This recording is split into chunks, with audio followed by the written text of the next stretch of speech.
Hello everyone, today we are going to show you how to shade with a pencil. We are Chezwinsart and pencils at the ready. So it doesn't really matter what type of pencil you've got, it doesn't matter if it's particularly sharp. Sometimes it's a bit easier to shade with a more blunt pencil. But have a go anyway.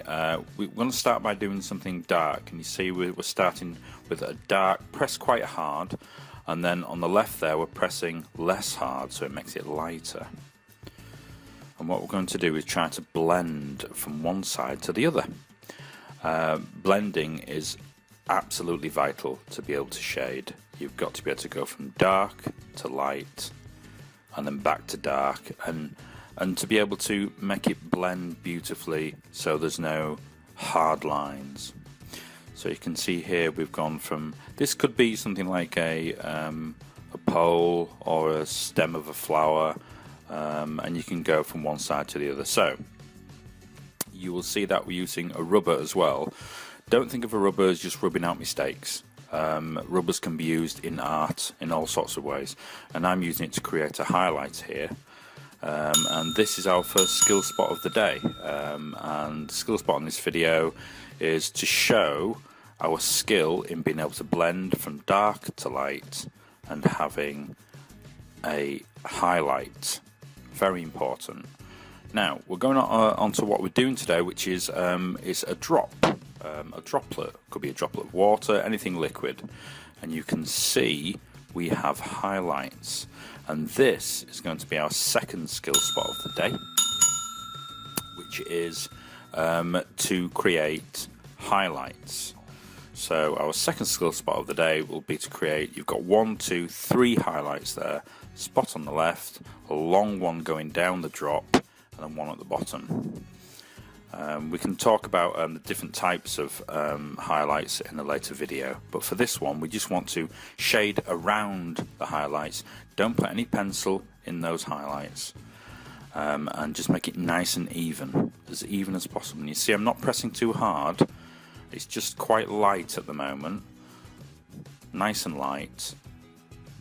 Always start off light and then add to it for darkness. Never go in heavy, really heavy. You should never press so hard that it depresses into the paper. And as you can see, because I've started light, I'm now building up the darkness from the side by just pressing a little bit heavier, but not too much. Not too much, and it's blending very nicely. Now this takes patience and time. You can't rush a good shading on a picture.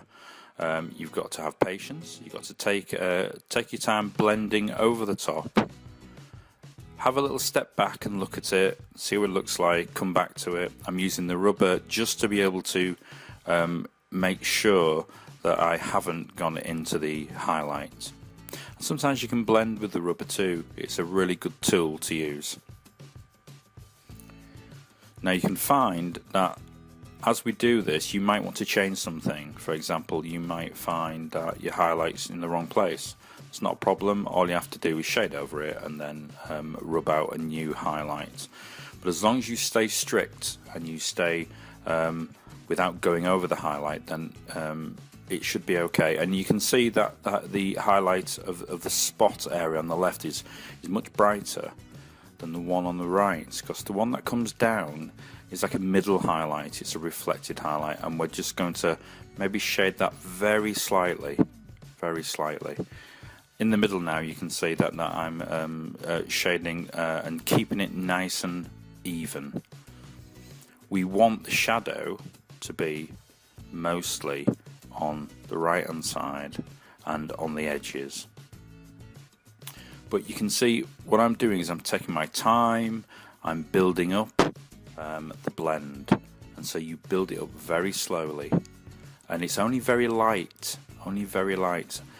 If you keep going over the same part with a nice light pencil, it will darken very slowly, and as it darkens slowly you will see that it builds up beautifully.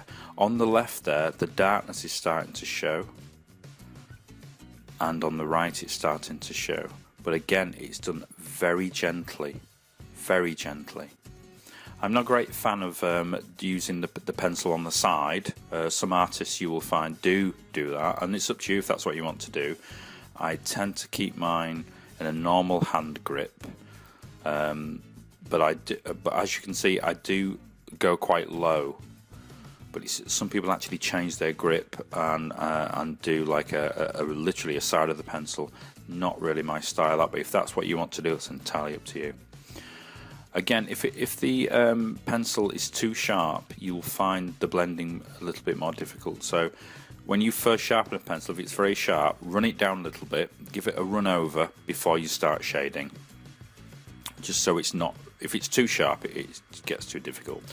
Now at the bottom here, you can see there is another highlight where the drop, as a drop comes down, it has a highlight at the bottom where the light shines through. It's nice to be able to use the rubber just to keep that in place. If you've gone over a highlight by accident, again, just use the rubber. Now I'm just using the end of a pencil for a rubber, but if you are going to use a rubber for something this small, you're going to need a rubber that has quite a thin edge.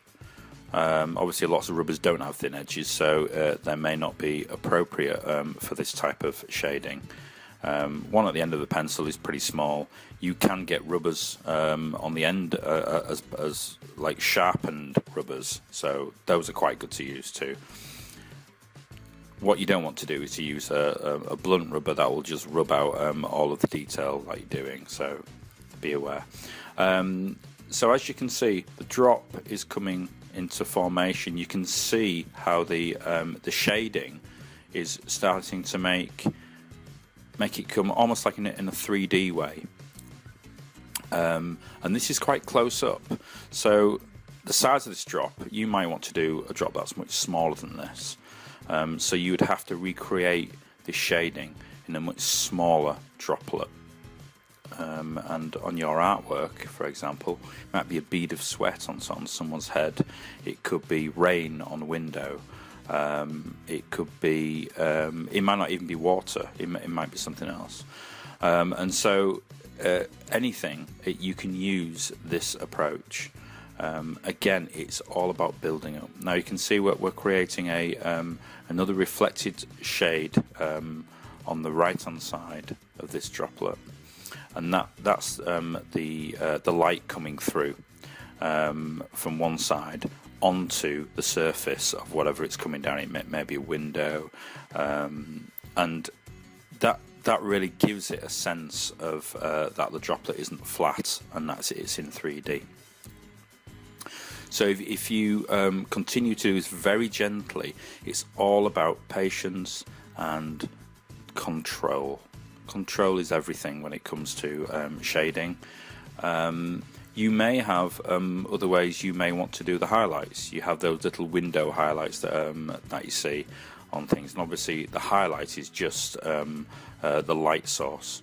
So it may be the sun, it may be a light in the room, and obviously for some people's light in the room, it's just a window, which is why you get them little square highlights.